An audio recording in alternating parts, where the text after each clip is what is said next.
Hello guys, कैसे हो आप लोग। तो लास्ट वीडियो में हम लोगों ने देखा था मीजोमेरिक इफेक्ट के बारे में। मीजोमेरिक इफेक्ट या रेजोनेंस इफेक्ट, मैंने बताया था मीजोमेरिक इफेक्ट क्या होता है, रेजोनेंस इफेक्ट क्या होता है। इसमें पाई इलेक्ट्रॉन का डिसलोकेशन होता है, पाई इलेक्ट्रॉन का विस्थापन होता है, घूमते रहते हैं। ठीक है, ये सब मैंने बताया था उसके बारे में। और फिर मैंने बताया था रेजोनेंस इफेक्ट दो टाइप के होते हैं। रेजोनेंस इफेक्ट कितने टाइप के, दो टाइप के, प्लस एम माइनस एम, यानी प्लस आर या माइनस आर, जैसा कि लिखा हुआ है यहाँ। तो प्लस एम के बारे में तुम लोगों को पता है, जब इलेक्ट्रॉन सिस्टम में अंदर की तरफ जाए तब उसको प्लस एम प्रभाव कहेंगे, इफेक्ट कहेंगे। जब इलेक्ट्रॉन सिस्टम से बाहर की तरफ आए इसको माइनस एम कहेंगे। तो प्लस एम को दर्शाने वाले जो होते हैं वो क्या होते हैं, ऐसे कंपाउंड प्लस एम प्रभाव को दर्शाने वाले, प्लस एम इफेक्ट को शो करने वाले ग्रुप, ऐसे ग्रुप होते हैं जिनके की एटम पर कम से कम एक लोन पेयर प्रेजेंट हो। ये मैंने बताया था तुम लोगों को, कम से कम एक लोन पेयर प्रेजेंट हो। जैसे कि मैंने बताया था क्या बोलते हैं NH2 बताया था कि नहीं, OH बताया था मैंने। ठीक है, ऐसे कुछ कंपाउंड ग्रुप मैंने तुम लोगों को बताए थे। माइनस एम में क्या होता है, माइनस एम में, माइनस आर में क्या होता है, माइनस एम माइनस आर में तुम लोगों को पता है कि माइनस एम और माइनस आर इफेक्ट वो होता है जिसमें इलेक्ट्रॉन सिस्टम से बाहर की तरफ जाए, उसको माइनस आर या माइनस एम कहते हैं। जैसे दर्शाते हैं नाइट्रोजन नाइट्रोबेंजीन में, इसमें ये देखने को मिल रहा है, ये माइनस एम देखने को मिल रहा है क्योंकि इसमें इलेक्ट्रॉन बाहर की तरफ जा रहे हैं। ठीक है, अब इसमें थोड़ी सी और चीजें रह गई थी प्लस एम और माइनस एम के बारे में। तो प्लस एम के बारे में थोड़ा सा ज्ञान और लेना बनता है हम लोगों का, तो दे रहे हैं। जब प्लस एम के बारे में, जब इलेक्ट्रॉन सिस्टम या तंत्र के अंदर जाए तब इसको प्लस एम प्रभाव कहते हैं। ठीक है, प्लस एम प्रभाव कहते हैं। दूसरी बात, ये प्लस एम वाला ये ऑर्थो और पैरा पर इलेक्ट्रॉन घनत्व, इलेक्ट्रॉन डेंसिटी को बढ़ा देते हैं। ऑर्थो और पैरा पर, क्योंकि माइनस आया था ना, माइनस आया था, ऑर्थो पे आया था और पैरा पे माइनस को ये बढ़ा देते हैं, जैसा कि पिछली वीडियो में मैंने तुम लोगों को बताया था। ठीक है, बढ़ा देते हैं। ठीक, अब ये आने वाले इलेक्ट्रोफिलिक रिएजेंट को, आने वाले इलेक्ट्रॉन स्नेही अभिकर्मक को ऑर्थो या पैरा पर जुड़ने के लिए निर्देश देते हैं, डायरेक्शन देते हैं। मतलब जैसे कि यहां देखो, ये फिनॉल है भाई, ये क्या है, फिनॉल है। ठीक है, फिनॉल पे ऊपर क्या जुड़ा हुआ, OH क्या करता है, माइनस एम शो करता है, सॉरी प्लस एम या प्लस आर शो करता है, ये तुम लोगों को पता है। ठीक है, plus R plus M show करता है। तो यहां जरा देखते हैं, यहाँ इलेक्ट्रोफिलिक रिएजेंट क्या होते हैं। इलेक्ट्रोफिलिक रिएजेंट बोले तो इलेक्ट्रॉन स्नेही अभिकर्मक क्या होता है। मैंने तुम लोगों को बताया था इलेक्ट्रोफिलिक रिएजेंट का मतलब, इलेक्ट्रॉन स्नेही अभिकर्मक का मतलब होता है जिनके पास इलेक्ट्रॉन की कमी हो, यानी प्लस। ठीक है, तो जरा देखते हैं, यहाँ एक इलेक्ट्रोफिलिक रखा हुआ है Cl पॉजिटिव। ठीक है, ये रखा हुआ है इलेक्ट्रोफिलिक। अब हम चाह रहे हैं कि इलेक्ट्रोफिलिक यहां जुड़े, ये इलेक्ट्रोफिलिक चाह रहा है कि मैं यहां जुड़ूं, बेंजीन रिंग पे, ऑर्थो मेटा पैरा पे मैं कहां जुड़ूं। तो भाई साहब इसको, ये जो ऊपर बैठा हुआ है हेड, ये बेंजीन पर जुड़ा हुआ, बेंजीन पर जुड़ा हुआ ग्रुप, बेंजीन पर जुड़ा हुआ समूह, ये फिक्स करता है, ये निर्धारित करता है कि आने वाला जो ग्रुप होगा, आने वाला जो भी रिएजेंट होगा, अभिकर्मक होगा, आने वाला जो भी रिएजेंट या अभिकर्मक होगा वो कहां जुड़ेगा। ये कौन फिक्स करता है, बेंजीन रिंग पर जुड़ा हुआ ग्रुप ए बताता है कि ये कहां जोड़ना है इसको। अगर बेंजीन रिंग पर जुड़ा हुआ ग्रुप प्लस एम या प्लस आर शो करता है तो भाई साहब ये क्या काम करेगा, प्लस एम प्लस आर, ये ऑर्थो पे ये क्या काम करेगा, ये तो ऑर्थो पे माइनस लाएगा और पैरा पर माइनस लाएगा। ठीक है, यहां दो जगह माइनस, क्योंकि ऑर्थो और पैरा पर इलेक्ट्रॉन घनत्व बढ़ा देते हैं, ऑर्थो और पैरा पर माइनस लाएंगे। ठीक है, तो प्लस कहां जुड़ेगा, प्लस किसको पकड़ता है, माइनस को। किसको पकड़ता है, माइनस को। तो प्लस जुड़ेगा, एक तो ऑर्थो पर जाके जुड़ेगा और एक पैरा पर आके जुड़ेगा। कहां जाके जुड़ेगा, पैरा पर। तो भाई साहब एक बात है, ये प्लस क्या होते हैं, प्लस होते इलेक्ट्रोफिलिक रिएजेंट, नाविक स्नेही अभिकर्मक। तो सीधा से तीसरा पॉइंट क्या हो गया, तीसरा पॉइंट ये है कि ये जो प्लस एम आर वाले जो ग्रुप होते हैं, ये आने वाले इलेक्ट्रोफिलिक रिएजेंट को, ये आने वाले इलेक्ट्रॉन स्नेही अभिकर्मक को ऑर्थो और पैरा पर जुड़ने के लिए डायरेक्शन देते हैं, जुड़ने के लिए दिशा देते हैं। भाई साहब इधर जाओ, यहां जो ऑर्थो पर ये बताता है, ये कहता है इससे कि भाई साहब हम प्लस एम आर वाले हैं, हम तुमको ऑर्थो और पैरा पर ही जोड़ सकते हैं। क्यों, वो बोलता है क्यों जोड़ सकते हो, क्योंकि तुम प्लस हो। तो वो बोलता है क्यों, क्यों, मैं प्लस हूं तो क्या हुआ, तो m प्लस m और प्लस r वाले बोलते हैं तो भाई साहब हम प्लस को माइनस से जोड़ते हैं, बोलता है तो कहां है तुम्हारा माइनस, तो ये बोलता है प्लस m r वाला ग्रुप, तो भाई साहब हमारा माइनस एक ऑर्थो पर मिलेगा और एक पैरा पर मिलेगा, क्योंकि हम ऑर्थो पर इलेक्ट्रॉन डेंसिटी बढ़ा देते हैं और पैरा पर भी इलेक्ट्रॉन डेंसिटी बढ़ा देते हैं। तो भाई साहब ये जो प्लस m और r वाले ग्रुप जो होते हैं वो क्या काम करते हैं, वो आने वाले ग्रुप को ऑर्थो और पैरा पर जोड़ देते हैं, यानी इसीलिए इनको ऑर्थो पैरा डायरेक्टर कहा जाता है, ऑर्थो पैरा डायरेक्टर कहा जाता है, यानी ऑर्थो पैरा निर्देशक प्लस एम आर वाले को कहा जाता है। ठीक है, ऑर्थो पैरा निर्देशक कौन होते हैं, वो कंपाउंड जो प्लस आर और प्लस एम इफेक्ट शो करते हैं उनको ऑर्थो पैरा डायरेक्टर कहा जाता है। ठीक है, ऑर्थो पैरा डायरेक्टर का जैसे कि यहां तुम सब लोगों को दिख रहा है, ठीक इधर। अब माइनस आर क्या होता है, माइनस आर के बारे में मैंने पिछली वीडियो में तुम लोगों को बताया था। अब माइनस आर दोबारा से रिवाइज कर लेते हैं। जब इलेक्ट्रॉन सिस्टम से बाहर की तरफ आए, जब इलेक्ट्रॉन सिस्टम से कहां जाए, बाहर की तरफ आए, तब उसको क्या कहेंगे, माइनस एम या माइनस आर। ठीक, माइनस आर। अब जरा देखो यहां ये आ रहा है, आ गया, तो मैं तुम लोग पिछली वीडियो को याद होगा तो मैंने बताया था कि पिछली वीडियो में बताया था कि ये NO2 ए वाले इलेक्ट्रॉन को ले लेता है यहां और ये इधर पहुंच जाते हैं, ये वाले इलेक्ट्रॉन, सॉरी गलत साइन लग गया, ये यहां से यहां पहुंचेगा तो ये बनेगा ऐसा कुछ, यहां प्लस आ जाएगा, यहां डबल बॉन्ड और NO2। ठीक है, ये आ जाता है, ऐसा कुछ आया था पिछली वीडियो में, याद आया। हाँ, तो फिर दूसरा आएगा, फिर यहां प्लस आ जाएगा, दूसरे पे यहां प्लस आया क्योंकि ये इधर पहुंच जाएगा, इस प्लस न्यूट्रलाइज हो जाएगा तो आ जाएगा यहां ए प्लस। ठीक है, यानी क्या माइनस एम माइनस आर वाले क्या काम कर रहे हैं, माइनस एम माइनस आर वाले ये काम कर रहे हैं कि भाई साहब ये ऑर्थो और पैरा पर इलेक्ट्रॉन को घटा रहे हैं, इलेक्ट्रॉन हटेगा तभी तो प्लस आएगा।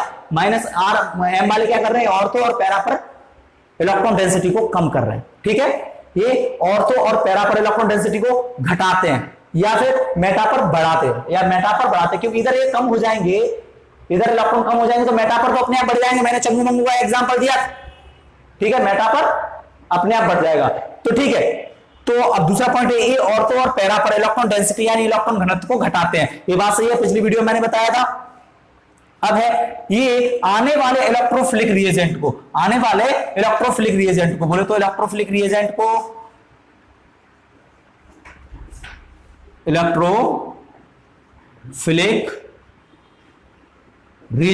यानी इलेक्ट्रॉन स्नेही अभिकर्मक को मेटा पर जोड़ते हैं। क्यों जोड़ते हैं, जरा देखो, ये प्लस है, ये है इलेक्ट्रोफिलिक रिएजेंट यानी इलेक्ट्रॉन स्नेही अभिकर्मक। तो अब कंडीशन इसके सामने दो है, एक ये वाली, तो ये भी प्लस है और यहां भी प्लस और यहां भी प्लस, तो भाई साहब प्लस प्लस से तो जुड़ेगा नहीं, तो अपने आप आके यहां जुड़ेगा मेटा पर। कहां जुड़ेगा, क्योंकि मेटा पर कुछ नहीं है तो यहां जुड़ेगा, मेटा पर आके जुड़ जाएगा। तो ठीक है, तो यहां क्या कहानी थी कि प्लस एम प्लस आर वाले जो ग्रुप होते हैं वो आने वाले इलेक्ट्रोफिलिक रिएजेंट, वो आने वाले इलेक्ट्रो स्नेही अभिकर्मक को ऑर्थो और पैरा पर जोड़ने के लिए बोलते हैं, यानी इनको ऑर्थो पैरा डायरेक्टर या ऑर्थो पैरा निर्देशक कहा जाता है। ठीक है, अब इनके एग्जांपल मैंने तुम लोगों को पिछली वीडियो में बता दिए थे, अभी और बता दूंगा।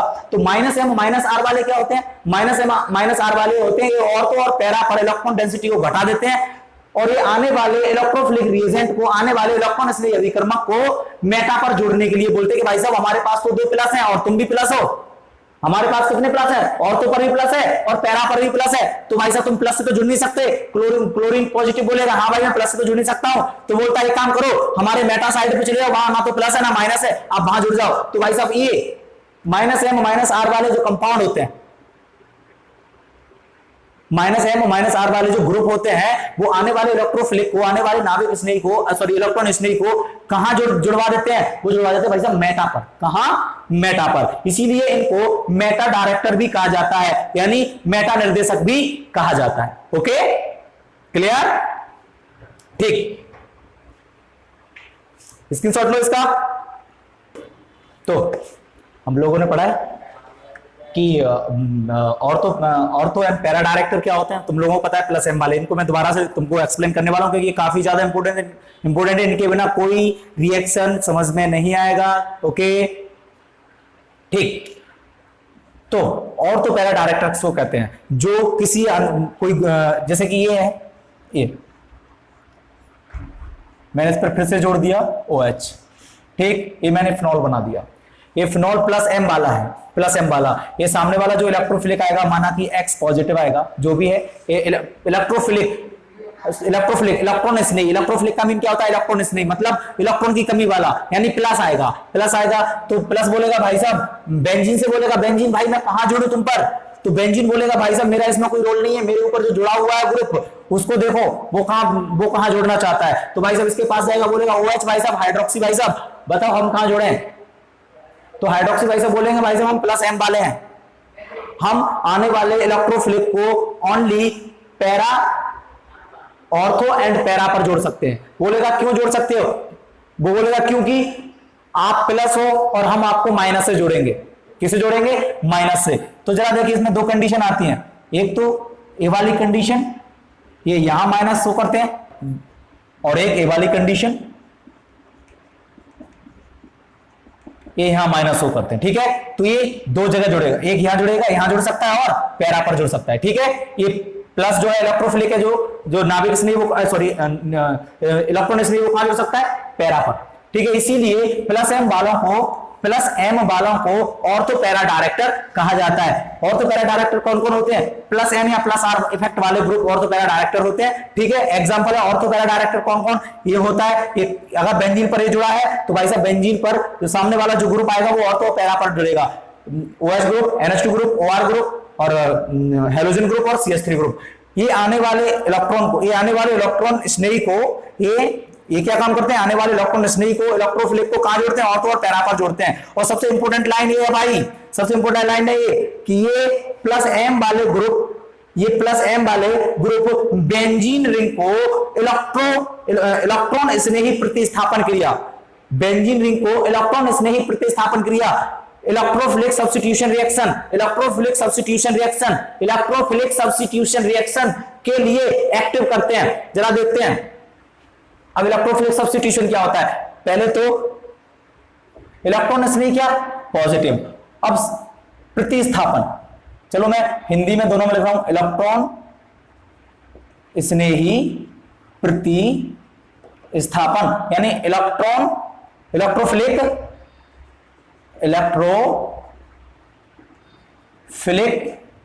Substitution reaction. अब इलेक्ट्रोफिलिक का मतलब तुम लोगों को पता है, इलेक्ट्रॉन स्नेही यानी पॉजिटिव, कोई पॉजिटिव। प्रतिस्थापन या सब्स्टिट्यूशन, जरा देखो ये कोई बेंजीन रिंग है, ठीक है, हर कोने पर एक एक कार्बन है, यहां OH जुड़ा हुआ है और सभी कार्बन, ये कार्बन डबल बॉन्ड से बॉन्डेड है, ठीक।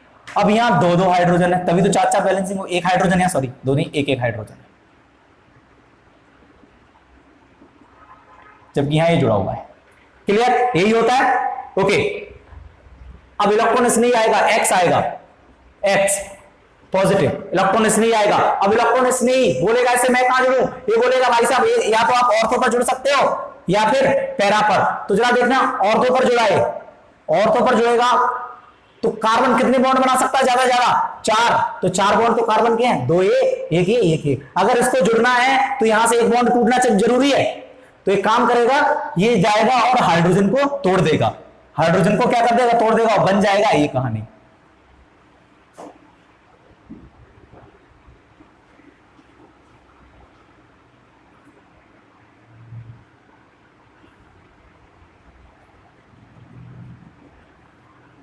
ये वाली कहानी बनेगी, यहां से हाइड्रोजन क्या कर दिया? हटा दिया, किसने? इसने, यानी हाइड्रोजन प्रतिस्थापित हो गया। प्रतिस्थापन मतलब हट जाना, सब्स्टिट्यूशन का मतलब होता है एक ग्रुप का हट जाना। तो यहां हाइड्रोजन हट रहा है और क्या जुड़ रहा है? इलेक्ट्रोफिलिक जुड़ रहा है, यानी नाभिक स्नेही, सॉरी इलेक्ट्रॉन स्नेही जुड़ रहा है। कौन जुड़ रहा है? यहां इलेक्ट्रॉन स्नेही जुड़ रहा है, और हट कौन रहा है? हाइड्रोजन। यानी सीधा सीधा बोल सकते हैं कि यहां एक ग्रुप जुड़ रहा है, दूसरा ग्रुप हट रहा है। तो भाई साहब एक ग्रुप हटना प्रतिस्थापन कहलाता है, सब्स्टिट्यूशन कहलाता है, ठीक है। तो ये सब्स्टिट्यूशन रिएक्शन जो हो रही है, सब्स्टिट्यूशन है, प्रतिस्थापन क्रिया है ना ये, मतलब एक जुड़ रहा है और एक हट रहा है, एक जुड़ रहा है और एक हट रहा है, प्रतिस्थापन हो रहा है ना। किसका? हाइड्रोजन का। कौन कर रहा है? ये सब्स्टिट्यूशन हो रहा है किसका? हाइड्रोजन का। कौन कर रहा है? इलेक्ट्रोफिलिक, तो भाई साहब इलेक्ट्रोफिलिक जुड़ रहा है और हाइड्रोजन हट रहा है, तो इसको कहते हैं इलेक्ट्रोफिलिक सब्स्टिट्यूशन रिएक्शन। इसमें एक इलेक्ट्रोफिलिक जुड़ता है और एक हाइड्रोजन ग्रुप का सब्स्टिट्यूशन हो जाता है, प्रतिस्थापन हो जाता है। नाभिक स्नेही जुड़ रहा है और हाइड्रोजन का प्रतिस्थापन हो जाता है, इसी सॉरी इलेक्ट्रॉन स्नेही जुड़ रहा है और हाइड्रोजन का प्रतिस्थापन हो जाता है, इसी को ही कहते हैं इलेक्ट्रॉन स्नेही प्रतिस्थापन क्रियाएं। अब बात आ रही है ये इलेक्ट्रॉन स्नेही यहां कब जुड़ पा रहा है, तब ये जुड़ा होगा इस पे, इसकी वजह से जुड़ रहा है, प्लस एम या प्लस आर की वजह से जुड़ रहा है, प्लस एम की वजह से जुड़ रहा है। यहां प्लस एम नहीं होता क्या, माइनस आता नहीं, या माइनस आता नहीं, तो ये जो कांड हो रहा है किसकी वजह से, इसकी वजह से। तो इलेक्ट्रॉन स्नेही यहां किसकी वजह से जुड़ रहा है, इसकी वजह से। ये इलेक्ट्रॉन स्नेही प्रतिस्थापन अभिक्रिया किसकी वजह से हो रही है, इसकी वजह से। इलेक्ट्रोफिलिक सब्स्टिट्यूशन रिएक्शन किसकी वजह से हो रही है, इसकी वजह से हो रही है। समझ में आ रहा है, ओके, इसकी वजह से हो रही है। तो भाई साहब ये जो है ना, अगर ये नहीं होते क्या ये बेंजीन रिंग इससे रिएक्शन कर पाती, नहीं।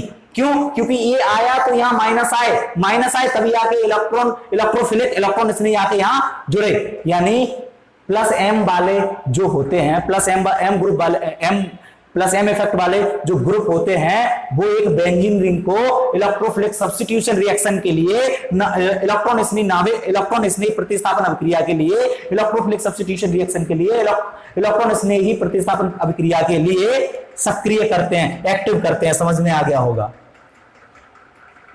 समझ में आया।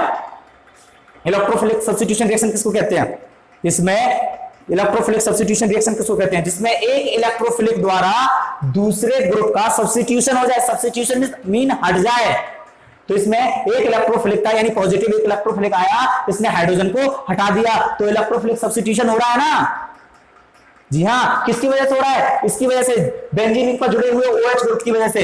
किसकी वजह से, बेंजीन रिंग पर जुड़े हुए OH ग्रुप की वजह से। ये जुड़ा हुआ क्या कर रहा है, यहां माइनस ला देते ही है, मैंने तुमको बताया था पिछली वीडियो में, यहां माइनस ला देते हैं, माइनस प्लस को जुड़ेगा और यहां से हाइड्रोजन को हटा देगा। तो हाइड्रोजन का हटना सब्स्टिट्यूशन और इलेक्ट्रोफिलिक का जुड़ जाता है, तो इसको कहते हैं electrophilic substitution reaction, electrophilic substitution reaction. समझ में आया, क्लियर, ओके।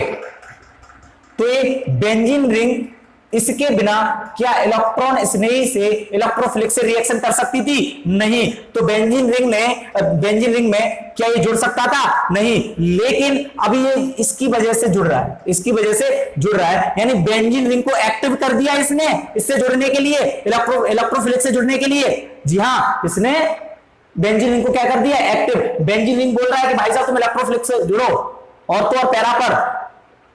तो ये सब कांड किसकी वजह से हो रहा है, प्लस एम की वजह से। किसकी वजह से, प्लस एम की वजह से। तो प्लस एम ग्रुप वाले, प्लस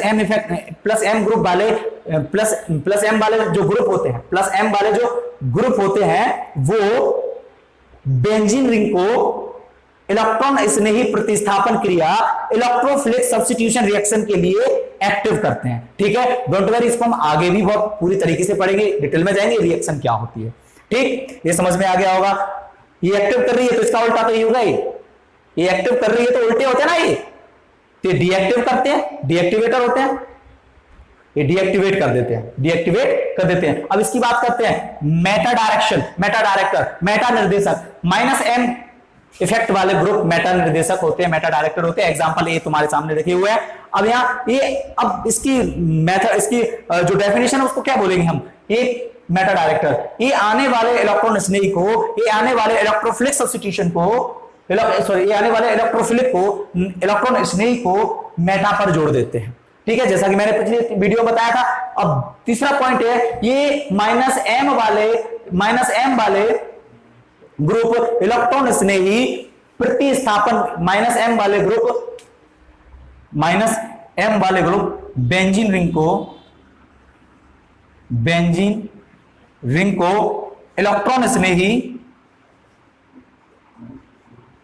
प्रतिस्थापन क्रिया के लिए, ये माइनस एम वाले ग्रुप बेंजीन रिंग को इलेक्ट्रॉन स्नेही प्रतिस्थापन क्रिया के लिए निष्क्रिय कर देते हैं। कैसे, जरा यहां देखते हैं। मैंने यहां लिया था ये मैंने लिया NO2, यहां पॉजिटिव आ गया, यहां पॉजिटिव आ गया, और यहां मैंने कोई इलेक्ट्रोफिलिक आया, क्या इनसे जुड़ सकता है, नहीं। तो ये आसानी से जुड़ पाएगा कहीं, नहीं। आसानी से कहां जुड़ेगा, ये प्लस आसानी से वहां जुड़ेगा जहां माइनस हो, लेकिन यहां तो माइनस नहीं है, कहीं नहीं है। तो क्या माइनस एम वाले इलेक्ट्रोफिलिक को जुड़ने देंगे कहीं पे? नहीं जुड़ने देंगे, क्योंकि इधर प्लस उत्पन्न कर देते हैं ये, यानी ये इलेक्ट्रोफिलिक सब्स्टिट्यूशन रिएक्शन के लिए बेंजीन रिंग को निष्क्रिय कर देते हैं। यानी ये -M वाले मेटा निर्देशक जो होते हैं, मेटा डायरेक्टर जो होते हैं, वो बेंजीन रिंग को डीएक्टिवेट कर देते हैं, निष्क्रिय कर देते हैं। किसके लिए?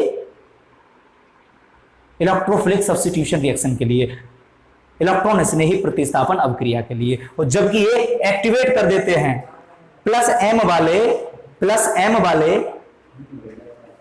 वाले ग्रुप बेंजीन रिंग को सक्रिय करते हैं, एक्टिवेट करते हैं। किसके लिए? इलेक्ट्रोफिलिक सब्स्टिट्यूशन रिएक्शन के लिए, इलेक्ट्रॉन स्नेही प्रतिस्थापन अभिक्रिया के लिए। जबकि -M वाले बेंजीन रिंग को निष्क्रिय करते हैं, डीएक्टिवेट करते हैं। किसके लिए? इलेक्ट्रोफिलिक सब्स्टिट्यूशन रिएक्शन के लिए, इलेक्ट्रॉन स्नेही प्रतिस्थापन अभिक्रिया के लिए। ठीक है, ये हो गया। जल्दी से स्क्रीनशॉट लो इसका। ओके, तो अब पढ़ते हैं applications of mesomeric effect. Applications of mesomeric effect क्या? रेजोनेंस, इसे या इनके अनुप्रयोग, इसके अनुप्रयोग। तो भाई साहब इनको अप्लाई कहां करना होता है, इसका उपयोग कहां करना होता है? सबसे पहले बॉन्ड लेंथ। मैंने पिछली वीडियो में बताया था कि रेजोनेंस या इसको और कर सकते हैं, और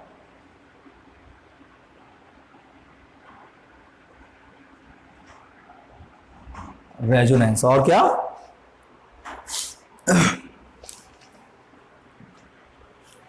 रेजोनेंस, सॉरी, और ये थोड़ी रेजोनेंस। ठीक है, अनुनाद।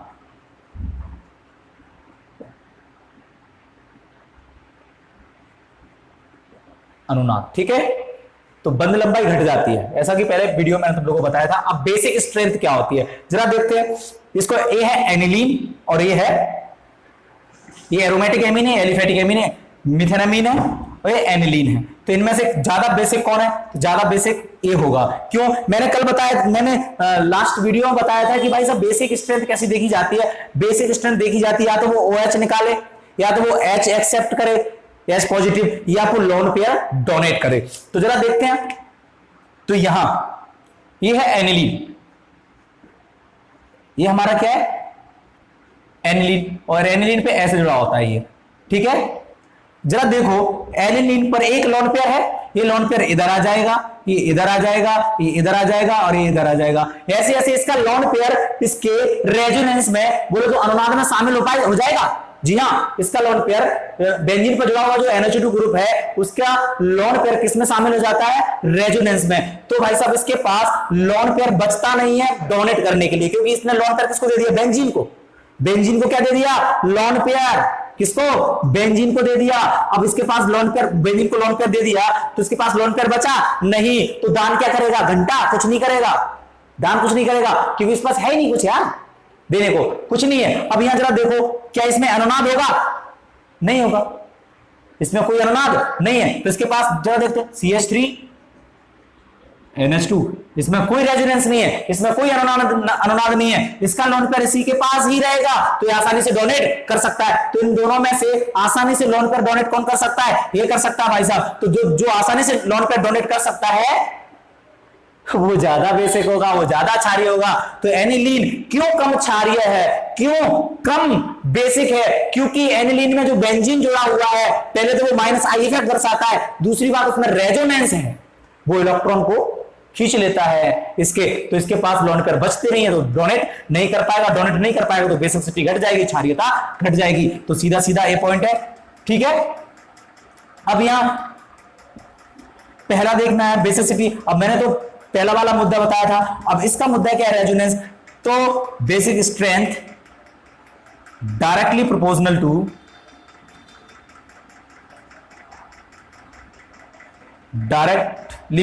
To +M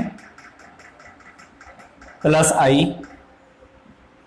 inversely proportional -I, ये वाला। ठीक है, जहां +M या +I देखने को मिले वहां बेसिक है। चलो देखते हैं हम लोग। तो पहला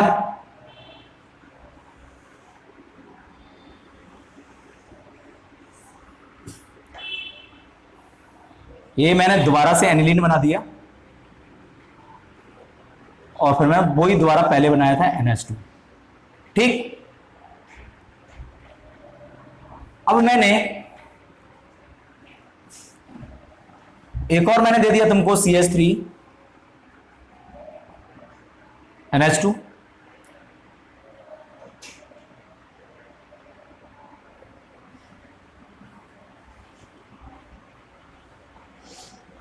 कौन ज्यादा बेसिक है? ये ज्यादा बेसिक, क्योंकि इसमें 2 प्लस आई है, 2 प्लस आई है, 2 क्या है? प्लस आई, और प्लस एम भी तो शो करता है ना। हाँ 2 प्लस आई है, 2 प्लस एम है। अब यहां कहानी आती है एक और, यहां एक और कहानी आती है। चलो मैं एक अच्छा सा एग्जांपल ले लेता हूं। ये है CH3NH2, ठीक, एक मैंने ए ले लिया। अब दूसरा मैं ले रहा हूं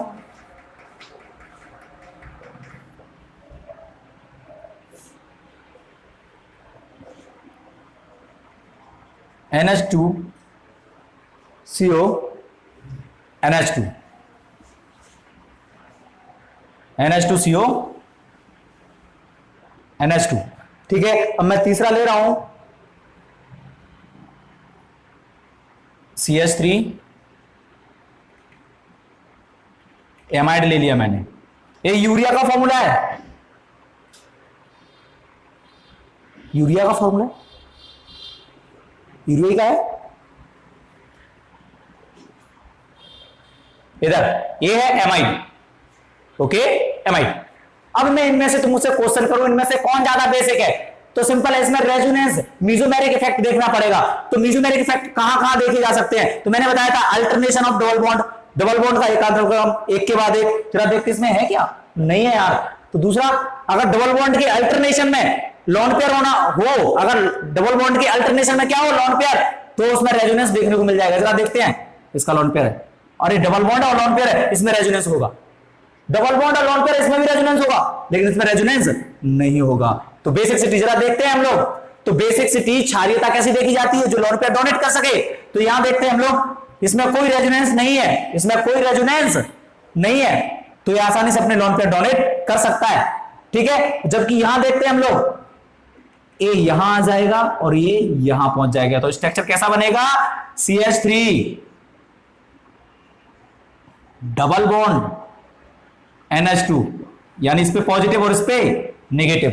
यही कहानी आएगी, जरा देखना गौर से देखो, कहानी यही आएगी ना। तो इसमें रेजोनेंस है, हाँ, तो इसके लोन पेयर किसमें शामिल हो गए? रेजोनेंस में, अनुनाद में शामिल हो गए ना। तो इसके लोन पेयर अनुनाद में शामिल हो गए, क्या नाइट्रोजन लोन पेयर दान कर पाएगा? ये तो इसमें चले गए ना, तो इसके पास अब लोन पेयर नहीं बचे, तो लोन पेयर दान कर पाएगा? नहीं, क्योंकि किसका लोन पेयर नहीं है। कहां चले गए? रेजोनेंस में इन्वॉल्व हो गए।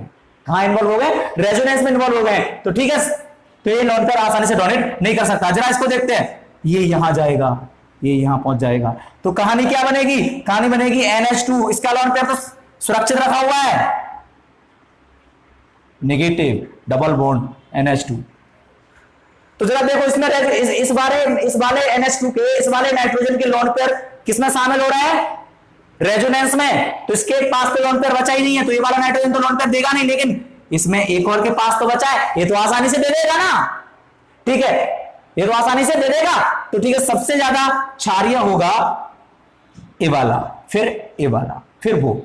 ये वाला क्यों? क्योंकि इसमें रेजोनेंस है ही नहीं, तो उसके लोन पेयर तो फ्रेश रखे हो, चाहे जब दे सकता है।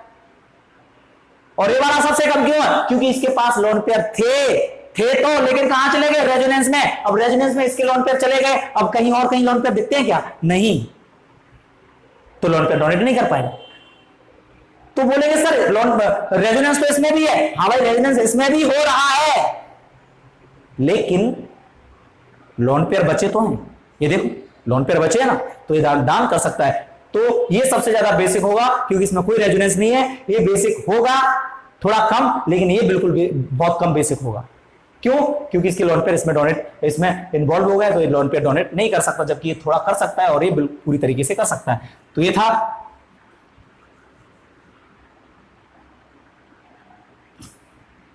समझ में आ गया होगा सबको? ठीक, क्लियर आया ना? ओके, ये थी कहानी तुम्हारी किसकी? बेसिक स्ट्रेंथ की, ठीक है, क्लियर हुआ ना? हाँ, अब यहां एसिडिक स्ट्रेंथ, एसिडिक स्ट्रेंथ। अब जरा देखो, ये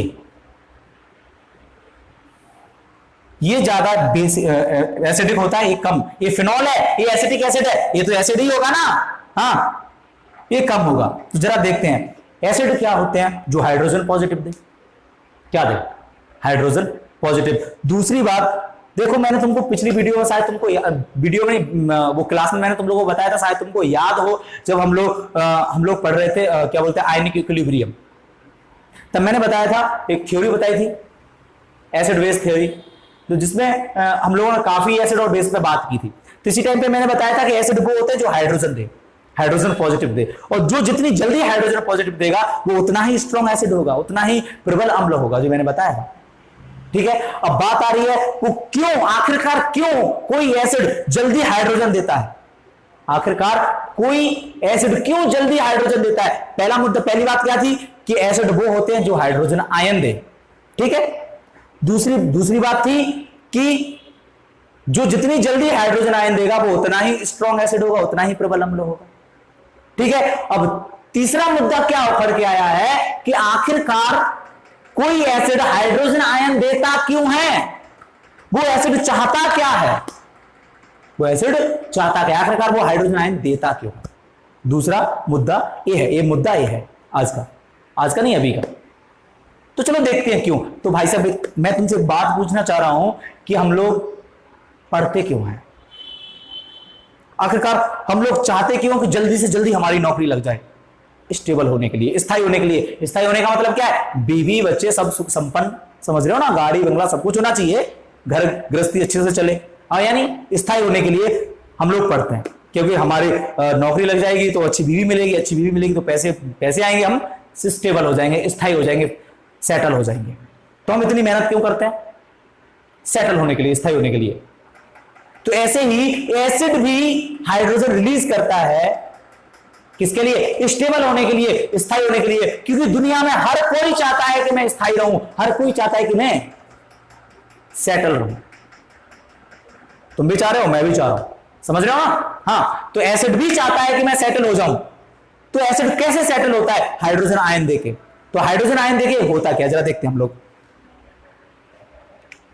हाइड्रोजन आयन इसने दिया, हाइड्रोजन आयन, मैं यहां इसको देखते हैं, CH3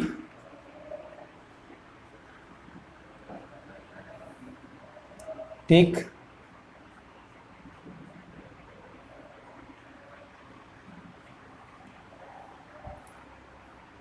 क्लियर,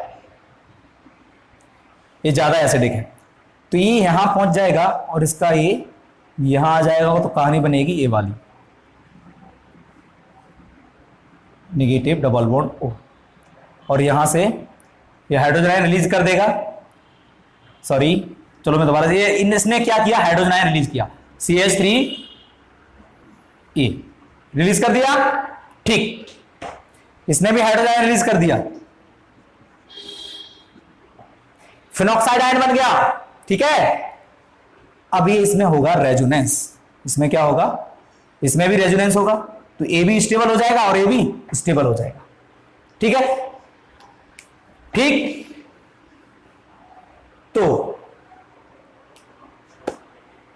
तो बेसिक स्ट्रेंथ जरा देखते, एसिडिक स्ट्रेंथ जरा देखते हैं।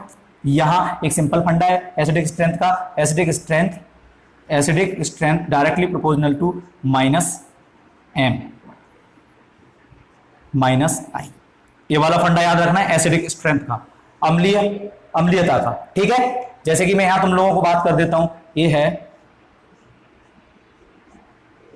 फिनॉल,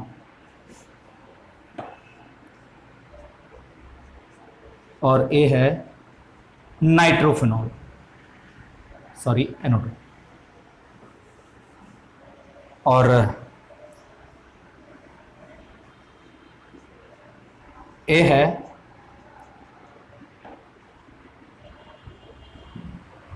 ठीक, ये तीन तुम्हारे पास है, इसका नाम है 1, इसका नाम है 1, इसका नाम है 2, इसका नाम है 3। तो इनमें ज्यादा एसिडिक अम्लीयता का क्रम बताइए, एसिडिक ऑर्डर बताइए, एसिडिक ऑर्डर बताइए, ठीक है। तो चलो देखते हैं हम लोग। तो एसिडिक स्ट्रेंथ -m कौन दर्शाता है, ये है भाई साहब माइनस एम, कौन है, माइनस आई भी दर्शाता है, माइनस एम भी शो करता है, तो सबसे ज्यादा एसिडिक होगा सेकंड। ठीक है, क्लियर। जरा देखो माइनस एम और माइनस आई दर्शाता है ना, तो एसिडिक स्ट्रेंथ बढ़ती जाएगी, सिंपल सा लॉजिक है, नहीं बढ़ना है कहीं पे भी ज्यादा। ठीक है, ओके। अब जरा देखते हैं, सबसे ज्यादा ये हो गया। अब देखते हैं इसमें और इसमें, इसमें कोई इफेक्ट नहीं है, जबकि इसमें प्लस आई है और प्लस एम भी है। जरा देखो उधर जाके, है समझ में आया? हाँ, प्लस एम भी दर्शाता है ये, और प्लस आई भी दर्शाता है, और प्लस एम प्लस आई किसको बढ़ाते हैं? क्षारीय प्रबलता को। इसका मतलब ये सबसे कम अम्लीय है। फिर इसके बाद ए आएगा, इसके बाद ए आएगा, ए नहीं, क्योंकि इसमें प्लस आई है, प्लस आई यानी अम्लता को घटा रहा है ना वो, तो जबकि इसमें कुछ नहीं है। फर्स्ट और ये थर्ड। ओके, समझ में आया? क्लियर? नहीं आ रहा हो तो कमेंट बॉक्स में बोल देना, बता देना। क्लियर? या मेरे व्हाट्सएप नंबर पे आप मैसेज कर सकते हो। ओके, जल्दी से स्क्रीनशॉट लो जल्दी, काफी ज्यादा इंपॉर्टेंट है ये दोनों। हाँ, अब बात करते हैं हाइपर कॉन्जुगेशन, अति संयुग्मन। हाइपर कॉन्जुगेशन या अति संयुग्मन, ये काफी ज्यादा इंपॉर्टेंट है, बहुत बार क्वेश्चन पूछ लिया जाता है। यहां से बड़ा सिंपल क्वेश्चन आता है जो आगे चल के तुम लोग भी सीख जाओगे। हाइपर कॉन्जुगेशन है अति संयुग्मन क्या कहते हैं? इसको बिना बंध का अनुनाद भी कहा जाता है, resonance without bond, resonance of without bond, बिना बंध का अनुनाद भी कहा जाता है हाइपर कॉन्जुगेशन या अति संयुग्मन। ये भी रेजोनेंस जैसा ही होता है लेकिन कुछ अलग होता है। रेजोनेंस में पाई इलेक्ट्रॉन घूमते रहते थे ना, जबकि यहां सिग्मा इलेक्ट्रॉन आएंगे। तो चलो देखते हैं। तो सबसे पहले अति संयुग्मन में क्या होता है? अति हाइपर कॉन्जुगेशन के लिए सबसे पहली शर्त होती है कि इसमें सबसे पहले अल्फा कार्बन पर एक अल्फा, कम से कम एक अल्फा हाइड्रोजन उपस्थित होना चाहिए। अल्फा कार्बन पर एक, कम से कम एक अल्फा हाइड्रोजन उपस्थित होना चाहिए। अब बात आती है अल्फा कार्बन होता क्या है? बात क्या आती है कि अल्फा कार्बन होता क्या है? जरा देखो अल्फा कार्बन क्या होता है। ये किसी ग्रुप, जरा मैं अल्फा कार्बन की डेफिनेशन बोल रहा हूं, किसी ग्रुप समूह से या डबल बॉन्ड से या ट्रिपल बॉन्ड से या प्लस से जुड़े हुए जो कार्बन होते हैं उनको अल्फा कार्बन कहते हैं। दोबारा से सुनो, किसी ग्रुप या डबल ट्रिपल बॉन्ड या प्लस माइनस से जुड़े हुए जो कार्बन होते हैं, प्लस से, माइनस से नहीं, प्लस से जुड़े हुए जो कार्बन होते हैं उनको अल्फा कार्बन कहते हैं। जरा देखो यहां से, ये क्लोरीन ग्रुप है, इससे कौन सा कार्बन जुड़ा हुआ वाला? तो ये है अल्फा कार्बन। क्या है? Alpha carbon. तो यहां अल्फा कार्बन कितना है? एक, ये तो बीटा होगा। अल्फा कार्बन में कितने अल्फा हाइड्रोजन है? तो यहां 2 अल्फा हाइड्रोजन है। ठीक है, अब यहां डबल बॉन्ड से, ओ हो, डबल बॉन्ड वाले कार्बन से कौन जुड़ा हुआ है? ये वाला जुड़ा हुआ है, तो हुआ अल्फा हाइड्रोजन, ये अल्फा कार्बन, सॉरी क्या हुआ? Alpha carbon. तो अल्फा हाइड्रोजन कितने हैं? अल्फा हाइड्रोजन जहां पे 3 है तो 3 होंगे। ठीक है, अल्फा हाइड्रोजन। अब जो प्लस से जुड़ा हुआ है, इधर भी जुड़ा हुआ है, इधर भी जुड़ा हुआ है, अल्फा कार्बन कितने हैं? 2। अल्फा हाइड्रोजन कितने हैं? 6। समझ में आया? निकाल सकते हो ना अल्फा हाइड्रोजन अल्फा कार्बन, निकाल सकते हो। ओके, तो सबसे पहली शर्त क्या है हाइपर कॉन्जुगेशन की, अति संयुग्मन की? सबसे पहली शर्त क्या है? तो सबसे पहली शर्त है कि इसमें कम से कम एक अल्फा हाइड्रोजन पे कम से कम एक अल्फा कार्बन, सॉरी इसकी शर्त क्या है, मैं भी पता नहीं कहां से क्या बोल रहा हूं। तो इसकी शर्त क्या है? इसकी एक कंडीशन है कि हाइपर कॉन्जुगेशन के लिए सबसे पहले देखा जाता है कि इसमें एक अल्फा कार्बन उपस्थित होना, कम से कम एक अल्फा कार्बन उपस्थित होना चाहिए, और उस अल्फा कार्बन पर अल्फा हाइड्रोजन भी उपस्थित होना चाहिए। ठीक है, अब इसमें क्या होता है? इसमें कुछ नहीं होता। अल्फा कार्बन जो होता है, अल्फा कार्बन पर जो अल्फा कार्बन के जो अल्फा हाइड्रोजन जो होते हैं, वो अल्फा हाइड्रोजन क्या काम करते हैं? अल्फा हाइड्रोजन जो होते हैं उनका कार्बन और अल्फा कार्बन और अल्फा हाइड्रोजन के बीच का जो बॉन्ड होता है, उसके जो इलेक्ट्रॉन होते हैं वो इलेक्ट्रॉन डुअल बॉन्ड की तरफ चला जाता है, ये यहां, और ये वाला इधर चला जाएगा। तो स्ट्रक्चर कुछ ऐसा बनेगा, ये यहां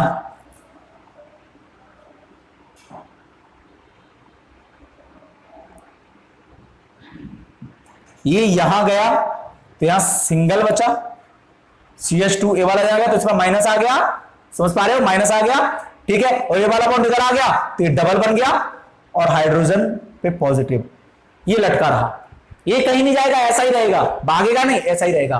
क्योंकि ये जो बॉन्ड है ना, ये जो इसके इलेक्ट्रॉन है वो परमानेंटली नहीं गए हैं, वो टेम्परेरी गए। कैसे गए? टेम्परेरी। यानी इसकी डेफिनेशन क्या होगी? हाइपर कॉन्जुगेशन में अल्फा हाइड्रोजन के जो सिग्मा बॉन्ड, सिग्मा इलेक्ट्रॉन होते हैं वो डबल बॉन्ड की तरफ चले जाते हैं, वो द्विबंध की तरफ चले जाते हैं। तो एक संरचना ऐसी आएगी। अब इसको छोड़ के इससे भी एक कहानी होगी, इससे भी कहानी होगी।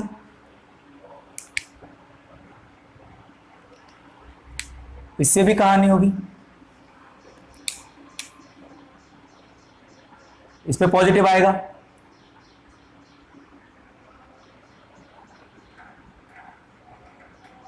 निगेटिव।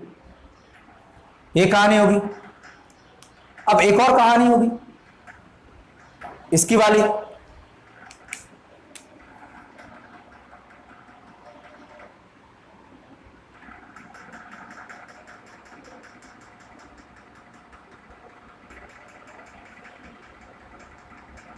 तो ये स्ट्रक्चर बन गया। क्या बन गया? स्ट्रक्चर। हाइपर कॉन्जुगेट, इनको कहते हैं हाइपर कॉन्जुगेट। क्या बोलते हैं? हाइपर कॉन्जुगेट या अतिसंयुग्मन संरचनाएं। ठीक है, तो इसमें कितने अल्फा हाइड्रोजन थे? 3। तो कितने स्ट्रक्चर बने? 1 2 3, 3 हाइपर कॉन्जुगेट बन गए, इसके 3 संरचनाएं बन गई हैं। तो इसमें बिना बंध का अनुनाद, रेजोनेंस ऑफ विदाउट बॉन्ड, क्यों बोलते हैं? इसमें बॉन्ड नहीं है। देखो इसमें बॉन्ड इन्वॉल्व हो जाते हैं, सिग्मा इलेक्ट्रॉन चले जाते हैं। तो हाइपर कॉन्जुगेशन की डेफिनेशन क्या होती है? सबसे पहले इसके लिए एक अल्फा, कम से कम एक अल्फा हाइड्रोजन पर कम से कम एक कार्बन, कम से कम एक अल्फा कार्बन पर कम से कम एक अल्फा हाइड्रोजन प्रेजेंट होना जरूरी है। ठीक है, और हाइपर कॉन्जुगेशन में अल्फा कार्बन के अल्फा हाइड्रोजन का, अल्फा कार्बन पर जो अल्फा हाइड्रोजन प्रेजेंट होता है उसका जो सिग्मा बॉन्ड है, उस सिग्मा बॉन्ड के जो सिग्मा इलेक्ट्रॉन है वो डबल बॉन्ड की ओर चले जाते हैं। इसी प्रोसेस को ही, इसी फिनोमेना को ही, इसी घटना को ही हाइपर कॉन्जुगेशन कहते हैं। क्लियर? ओके, तो यहां देखते हैं अल्फा हाइड्रोजन कितने हैं? तो भैया अल्फा हाइड्रोजन 1 है, अल्फा कार्बन 1 है। अल्फा कार्बन कितने हैं? 1 है। तो अल्फा हाइड्रोजन कितने हैं? 3 अल्फा हाइड्रोजन है। तो इसके भी वो स्ट्रक्चर बनेंगे। जरा देखो,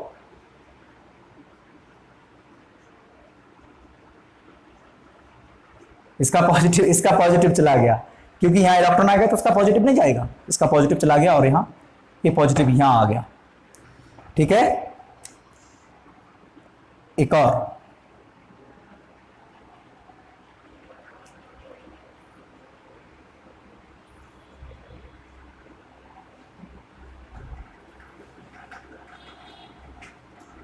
ठीक है, बन गया एक और।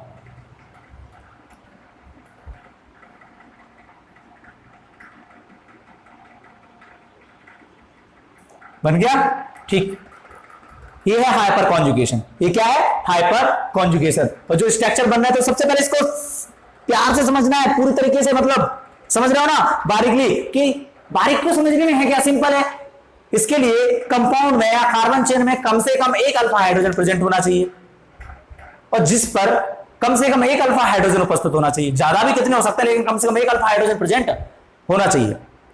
और इसमें क्या होता है? हाइपर कॉन्जुगेशन में अल्फा हाइड्रोजन के जो सिग्मा बॉन्ड होता है, इसको सिग्मा, सिंगल बॉन्ड है, सिग्मा तो बोलेंगे ना यार, इतना इतना इतना कहां से यार, क्या कैसे काम चलेगा?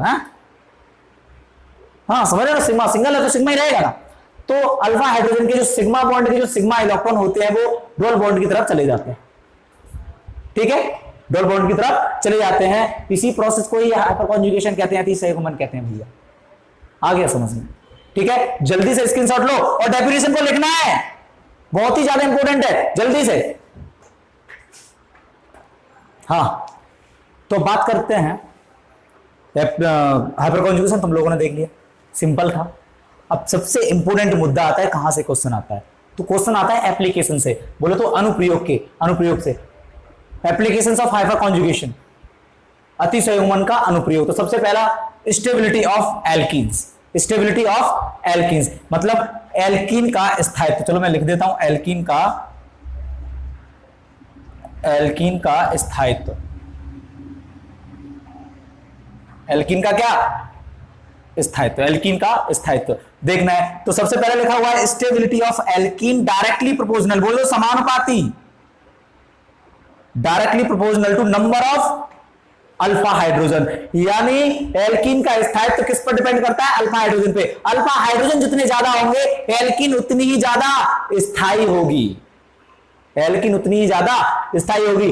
और रिएक्शन विथ हाइड्रोजन और इनवर्सली प्रोपोर्शनल टू विथ क्रमानुपाती रिएक्शन विथ हाइड्रोजन, यानी रिएक्टिविटी, क्रियाशीलता। यार जो ज्यादा स्थायी होगा, जो ज्यादा स्थायी होगा तो उतनी ही कम तो क्रिया करेगा, जो ज्यादा स्टेबल होगा। क्या? अच्छा एक बात बताओ, अंबानी है, अच्छे तरीके से स्टेबल है, बढ़िया सब कुछ सुख संपन्न है उसके यहां, क्या वो इधर उधर मुंह मारता है? नहीं मारता, नहीं मारता ना, क्योंकि वो स्टेबल, उसको कोई जरूरत ही नहीं है, स्थायी है, स्थायी हो चुका है। हम तो मुंह मारते हैं इधर उधर, पता है मुझे, तुम्हारे बारे में भी पता है, सबके बारे में, क्योंकि मैं ही हूं, हाँ जो मैं हूं वो तुम हो। तो इधर तो एल्कीन का स्थायित्व जितना ज्यादा होगा रिएक्टिविटी उतनी ही कम होगी, स्टेबिलिटी जितनी ज्यादा रिएक्टिविटी उतनी ही कम, स्थायित्व जितना ज्यादा क्रियाशीलता उतनी ही कम होती है। ठीक है, समझ रहे हो? हाइड्रोजन के साथ अब देखना, ये मैंने काफी सारे एल्कीन बना दिए। एल्कीन इधर, इसमें अल्फा हाइड्रोजन है क्या? जरा देखो गौर से, नहीं है। आगे तो सोच रहे हो सर है तो, ये तो है, लेकिन नहीं है, ये तो डबल बॉन्ड वाले कार्बन है, और डबल बॉन्ड वाले कार्बन से जुड़ा हुआ होता है वो कार्बन, वो होता है अल्फा हाइड्रोजन। तो इस पे अल्फा हाइड्रोजन जीरो, इस पे हाइपर कॉन्जुगेशन होगा ही नहीं। यहां अल्फा हाइड्रोजन कितना है? डबल बॉन्ड से नहीं, इधर कार्बन नहीं जुड़ा है तो हाइड्रोजन है, इधर जुड़ा है, अल्फा हाइड्रोजन एक है, ये है अल्फा हाइड्रोजन, ये है अल्फा हाइड्रोजन, ये है अल्फा हाइड्रोजन। अल्फा हाइड्रोजन कितने हैं? 3 है, ये जुड़े हुआ 3, अल्फा हाइड्रोजन 3। यह अल्फा हाइड्रोजन, अल्फा कार्बन कितने हैं? 2 अल्फा कार्बन है, और अल्फा हाइड्रोजन 1 पे 3 और 2 पे 6। ठीक है, यहां अल्फा कार्बन है भाई 3, तो अल्फा हाइड्रोजन 9, यहां अल्फा कार्बन है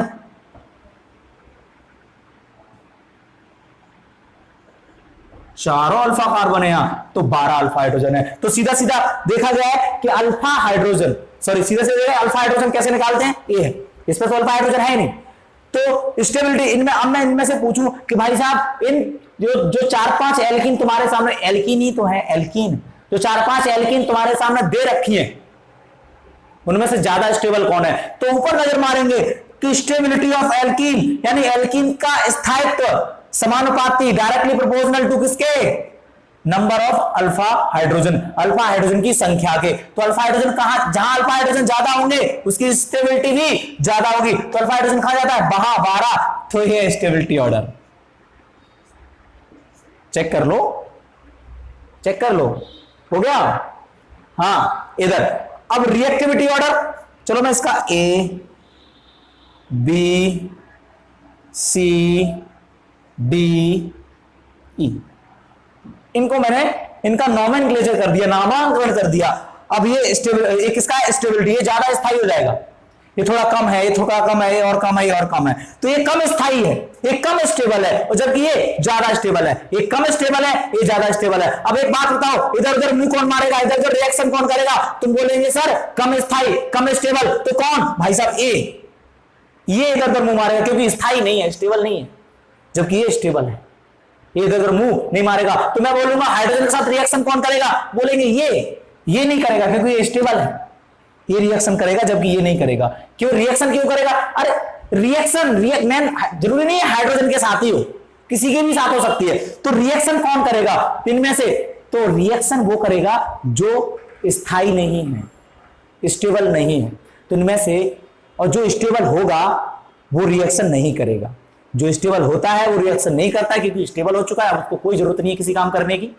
अब जो स्टेबल नहीं है, जो स्थायी नहीं है, उसको काम करने की जरूरत है, क्योंकि स्थायी होना है तो उसके लिए वो रिएक्शन करेगा। तो उनमें से ज्यादा स्थायी कौन है? ये, तो इसका मतलब ये रिएक्शन नहीं करेगा और ये रिएक्शन करेगा। तो रिएक्टिविटी ऑर्डर मैं यहां लिख देता हूं,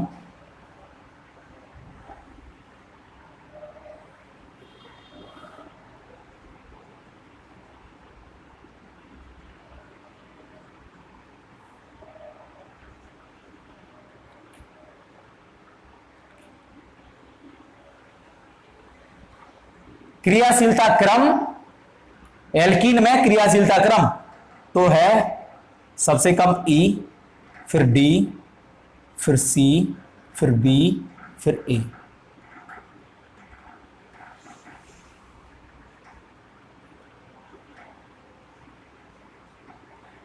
ये रिएक्टिविटी ऑर्डर है। तो क्वेश्चन ए वाला पूछ लिया गया है, ठीक है। रिएक्टिविटी क्रियाशीलता का क्रम है, एल्किन में, इनमें पूछ लिया गया। जल्दी से स्क्रीनशॉट लो फटाक से, और पूरी तरीके से याद होना है। ओके, क्लियर, जल्दी,